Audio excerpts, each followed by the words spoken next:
Masalah khilaf ini yang perlu kita utamakan adalah adab kita, akhlak kita siap berbeda. Kalau tidak, kita akan terus menjadi permasalahan yang tidak kunjung usai.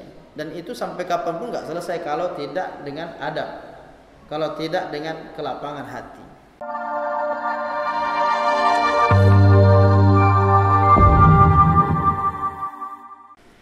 Assalamualaikum warahmatullahi wabarakatuh. Alhamdulillahi rabbil alamin wa bihi nasta'in ala umuri dunya waddin wa ala alihi wa sahbihi ajma'in. Ashhadu an la ilaha illallah wahdahu la syarika lah wa ashhadu anna Muhammadan abduhu wa rasuluh la nabiyya ba'dah. Jemaah yang dimuliakan Allah Subhanahu wa taala, bersyukur kita mengawali majelis ilmu pada malam hari ini, mengawali dengan kalimat thayyibah alhamdulillahirabbil alamin. Dengan izin Allah kita dapat melaksanakan salat maghrib berjamaah. Kemudian kita lanjutkan dengan majelis ilmu, memahami ayat-ayat Allah, hadis-hadis Rasulullah untuk kita amalkan dalam hidup kita. Mudah-mudahan tetap istiqamah dalam kebaikan sampai akhir hayat. Amin ya rabbal alamin. Allahumma salli ala Muhammad wa ala ali Muhammad. Assalamu alayka ayyuhan nabiyyu wa rahmatullah. Jamaah yang dimuliakan Allah Subhanahu wa taala. Memang cuaca hujan ini memang hati kita pun sejuk suasana. Walaupun jamaah tak banyak, sebetulnya banyak. Cuma karena hujannya berkurang ya, Pak ya. Nah, kemudian beriring dengan hujan ini semoga turun keberkahan. Amin ya rabbal alamin. Nah, kajian kita menyangkut tentang amaliyah sehari-hari yang kaitannya dengan ibadah yang tidak asing lagi di tengah-tengah kita. Ibadah yang disebut pertama kali sesudah syahadat. Orang masuk Islam itu yang pertama dia lakukan syahadat. Setelah syahadat, apa amalan yang pertama dia lakukan? Kalau kita urutlah bab rukun Islam, setelah syahadat salat, setelah salat zakat, puasa zakat, haji ya. Jadi memang ibadah salat ini penting, sampai-sampai ibadah yang pertama dihisab di akhirat itu bukan zakat, bukan puasa, bukan haji, bukan umrah, tetapi yang pertama dihisab di akhirat itu adalah salat. Kata Nabi, awwalu ma yuhasabu alaihi al-'abdu yaumal qiyamati as-shalah. Amal pertama yang dihisab di akhirat itu adalah salat. Fa in saluhat, kalau baik salatnya, faqad aflaha wa najaha. Beruntung dia, berhasil dia. Wa in fasadat, kalau rusak dia, faqad khaba wa khasira. Sungguh merugi, sungguh celakalah dia, kata Nabi, dan merugilah dia. Nah, kita tidak ingin solat sudah kita laksanakan, tapi karena solatnya bermasalah akan menjadi rugi nanti di akhirat. Oleh karena itu penting untuk mereview atau melihat kembali apa yang sudah kita lakukan, bagaimana solat yang sudah kita lakukan. Boleh jadi rukun-rukunnya harus kita pastikan, kemudian sunnah-sunnahnya, hal-hal yang makruh di dalamnya, hal-hal yang bahkan sampai bisa jadi hal-hal yang membatalkan sholat. Nah, karena sholat ini terkait tentang fikihnya banyak pembahasannya. Nah, mengapa sholat yang perlu kita bahas? Pertama, tadi hadisnya amal pertama yang dihisab. Yang kedua, salat itu nanti di akhirat menjadi bukti, menjadi penyelamat, menjadi cahaya, kata Nabi. Man hafaza 'alaiha kanat lahu nuran. Siapa yang menjaga solatnya, peduli dengan solatnya, solat itu akan menjadi nur, menjadi cahaya. Wa burhanan, menjadi bukti. Wa najatan yaumal qiyamah, dan dia nanti menjadi penyelamat pada hari kiamat. Jadi kita sudah doa juga, wan najata minan nar, selamatkan kami dari neraka. Nah, salah satu amalan yang dapat menyelamatkan kita dari neraka ketika solatnya kita perhatikan, kita pedulikan. Paling tidak untuk bab rukun itu 3 yang kita ketahui. Yang maksudnya yang betul-betul kita pastikan supaya tidak keliru. Karena rukun ini bab sah atau tidak. Rukun qauli itu ucapan-ucapan yang wajib di dalam sholat, lafaz-lafaz itu jangan sampai keliru. Yang kedua rukun fi'li, gerakan-gerakannya, jangan sampai gerakan-gerakan rukun itu keliru. Nah, yang ketiga rukun qalbi, bagaimana hati kita, bagaimana apa yang kita rasakan saat takbiratul ihram, hati kita seperti apa. Apakah kita mengucapkan Allah Akbar itu Allah Maha Besar, aku kecil ya Allah. Ini karena ada orang lafaznya betul tapi hatinya tak tunduk. Nah, maka 3 ini penting. Rukun qauli, rukun fi'li, rukun qalbi. Nah, kalau kita masuk ke rukun salat dalam arti berapa rukun salat, nah itu memang ada khilaf di antara ulama. Kalau dalam mazhab Syafi'i ada menyebut 13. Tapi kalau dalam kitab dasar saja fikih mazhab Syafi'i, fikih rukun salat itu ada 18. Ada pula ulama menyebut 17. Nah, jadi sedangkan dalam mazhab Syafi'i saja masalah rukun ini beda pendapat. Apalagi kalau kita sudah masuk nanti ke mazhab Hanafi. Mazhab Hanafi rukun salat 6. Mazhab Maliki 14, mazhab Hambali 13, mazhab Syafi'i ada lagi perbedaan pendapatnya. Tapi yang disepakati paling tidak, kalau kita memulai solat, yang wajib kita lakukan adalah niat. Itu disepakati. Karena innamal a'mal binniyat. Setiap amal itu bernilai itu karena niat. Kalau niat tidak tepat, kalau niat tidak betul, maka ibadahnya enggak betul. Wa innama likulli imri'in ma nawa. Setiap orang dinilai dari niatnya. Maka bagaimana berniat itu diatur dalam bab fikih.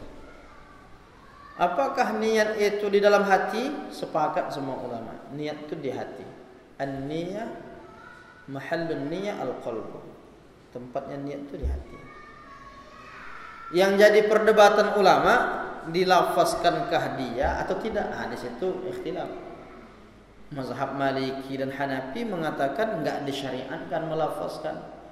Mazhab Syafi'i mengatakan yustahabbun nutqu wa yundabun nutqu, disunnahkan melafazkan sebelum takbir. Jadi khilaf. Ada ulama mengatakan tidak boleh, ada yang mengatakan boleh dengan dalil-dalilnya masing-masing. Mengapa mazhab Maliki dan Hanafi mengatakan tidak disyariatkan melafazkan niat? Karena tidak ada hadisnya. Nabi mengucapkan usolli fardal maghrib, tidak ada. Tapi mengapa mazhab Syafi'i mensunnahkan melafazkan niat? Kias, dalilnya kias. Kias apa? Orang kalau sudah sampai di Bir Ali mau ihram itu dia melafazkan niat. Labbaik Allahumma umrah. Miqat makani. Labbaik Allahumma hajjah. Sengaja aku memenuhi panggilanmu ya Allah untuk menunaikan ibadah haji. Lalu dikiaskan, kalau haji melafazkan niat boleh, mengapa solat tak boleh? Nah, ini khilaf di antara ulama. Masalah khilaf ini yang perlu kita utamakan adalah adab kita, akhlak kita siap berbeda. Kalau tidak, kita akan terus menjadi permasalahan yang tidak kunjung usai. Dan itu sampai kapanpun enggak selesai kalau tidak dengan adab, kalau tidak dengan kelapangan hati. Ulama pun berbeda, makanya wajar terjadi perbedaan itu karena sudut pandang berbeda, dasar-dasar yang dipahami ulama pun juga berbeda. Nah, kapan berniatnya itu pun khilaf. Kalau dalam mazhab Syafi'i, pemasangan niat itu di dalam takbir. Jadi mulai dari al sampai bar itu dipasang. Allahu Akbar. Nah, itu mazhab Syafi'i. Tapi kalau mazhab Hanafi, Hambali, Maliki, pemasangan niat itu sebelum takbir. Pasang niat dulu, udah mantap, baru bertakbir. Allahu Akbar. Makanya takbirnya nggak terlalu panjang. Mengapa tuh orang tua-tua kita dulu tuh panjang takbirnya? Mazhabnya Syafi'i. Karena dia memasangkan sambil Allah. Yang dipasang itu apa? Sengaja aku sholat fardu apa misalnya 3 rakaat umpamanya. Fardu maghrib 3 rakaat menjadi imam karena Allah Ta'ala. Karena memasangkan itulah makanya agak lama. Tapi sebetulnya enggak usah menyulit-nyulitkan juga, karena yang dimaksud dalam mazhab Syafi'i itu 3 yang penting. Sengaja sholat zuhur. Nah, udah tuh, andai 3 terus saja udah masuk tuh niat. Adapun mustaqbilal kiblati itu sunat-sunat aja.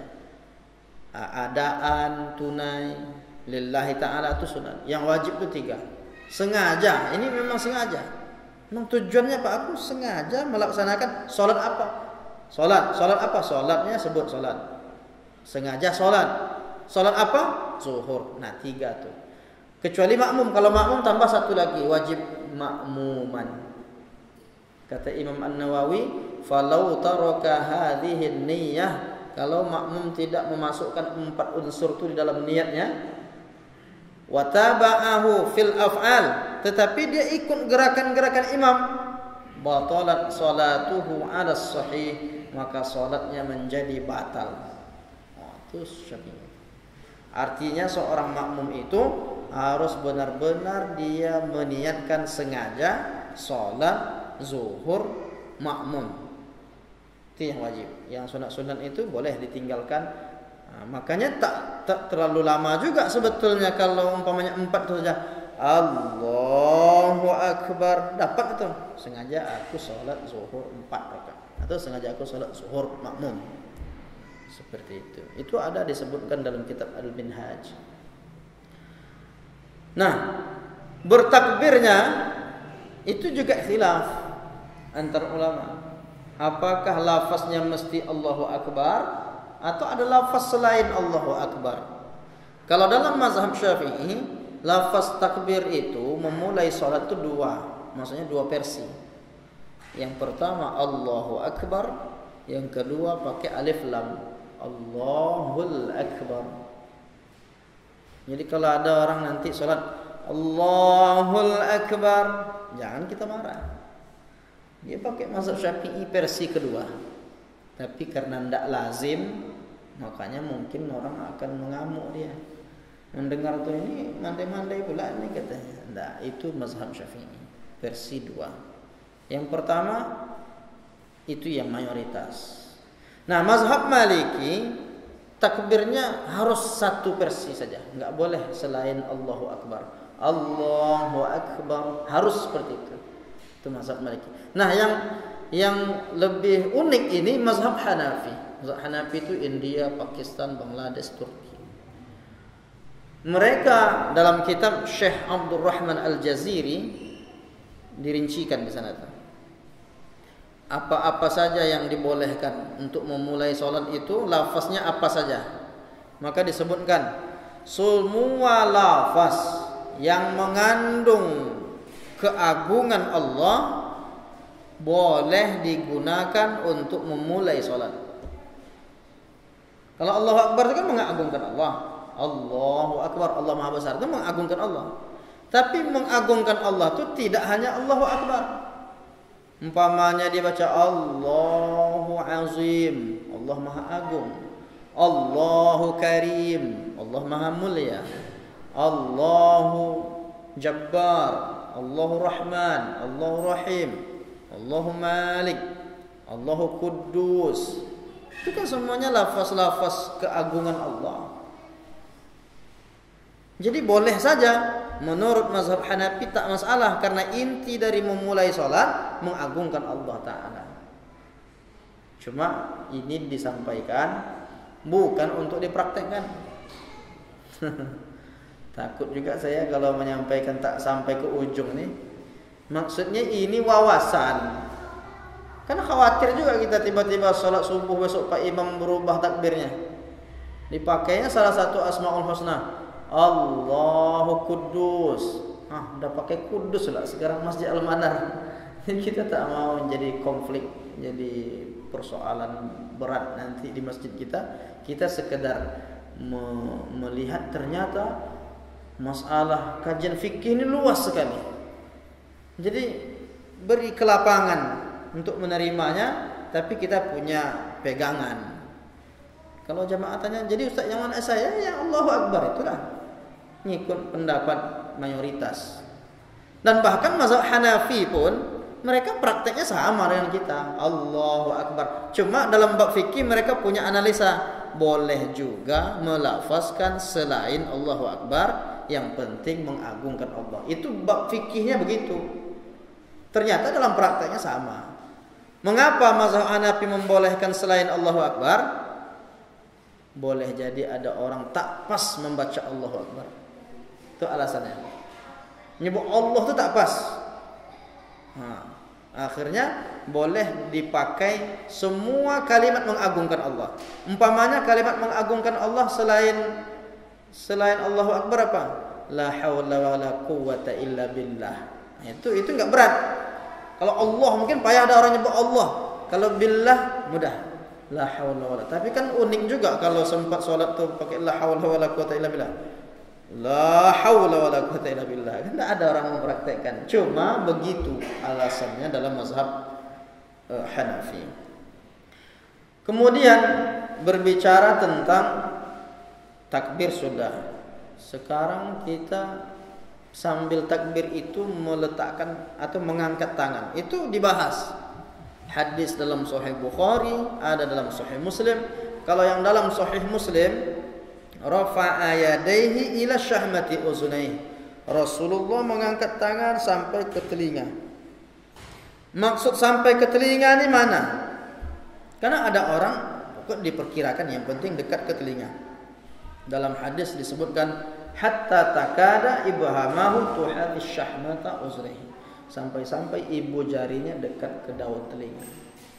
Nah itu perkiraannya ya dekat ke daun telinga ya.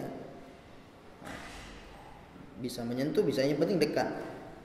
Inilah yang dimaksud dengan mengangkat sampai telinga. Ibu jarinya yang didekatkan ke daun telinga.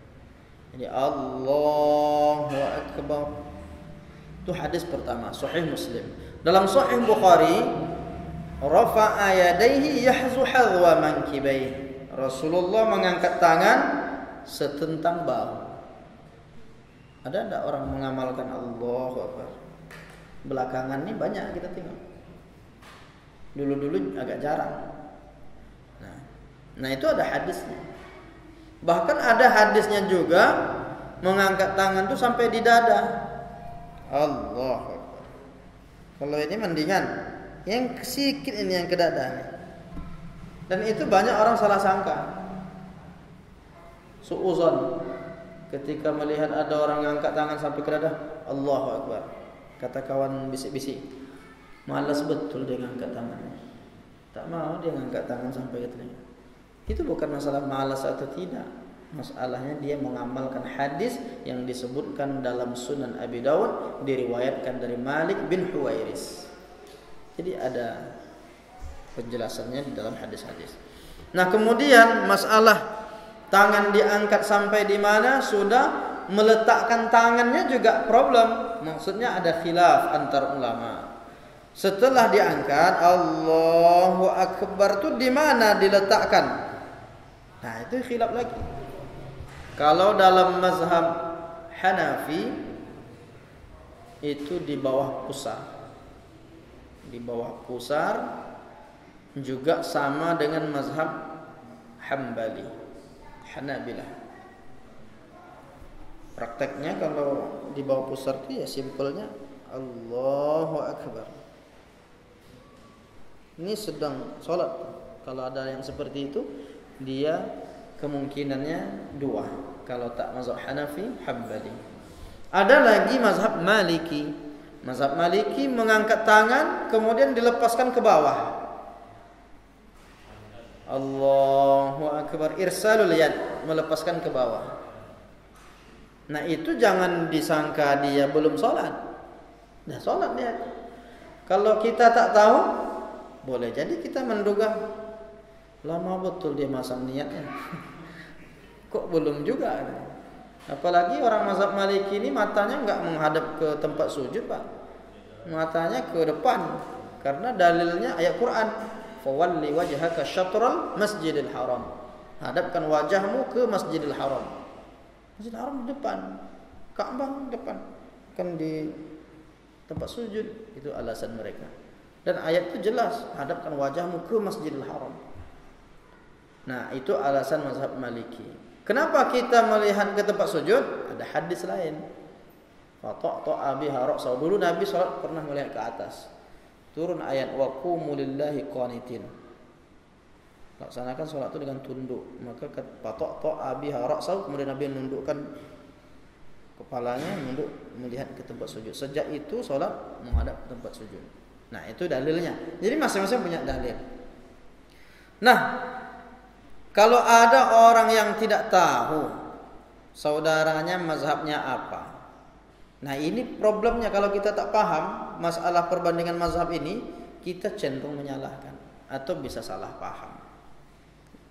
Kalau kita jumpa umpamanya orang Tunisia, itu kan mazhabnya Maliki kan. Kalau kita suruh dia jadi imam, mau dia tuh. Tapi kalau sempat dia jadi imam sholat zuhur, kan tak berbunyi itu bacaannya. Kita suruh dia jadi imam, nah, mulai dia mandang ke depan. Kita tak tahu mandang ke depan tuh dah mulai dia Allahu Akbar, tangan ke bawah. Kita tengok aja, ini dah mulai itu belum? Karena matanya kita, setahu kita orang sholat matanya ke bawah, ini mandang ke depan, tangan masih ke bawah. Oh, berarti tadi itu memasang niatnya agak-agak lama nih kayaknya. Nah, tunggulah dulu. Kita belum juga mulai, kita makmum. Udah tunggu beberapa saat, tiba-tiba ruku dia. Ketinggalan kita. Kenapa? Tak tahu, mazhabnya beda. Nah, oleh karena itu perlu tahu. Paling tidak dasar-dasar tentang fikih perbandingan mazhab ini menyebabkan kita ya jadi lapang dada saja. Oh, dia mazhabnya beda sama saya, wajar saja.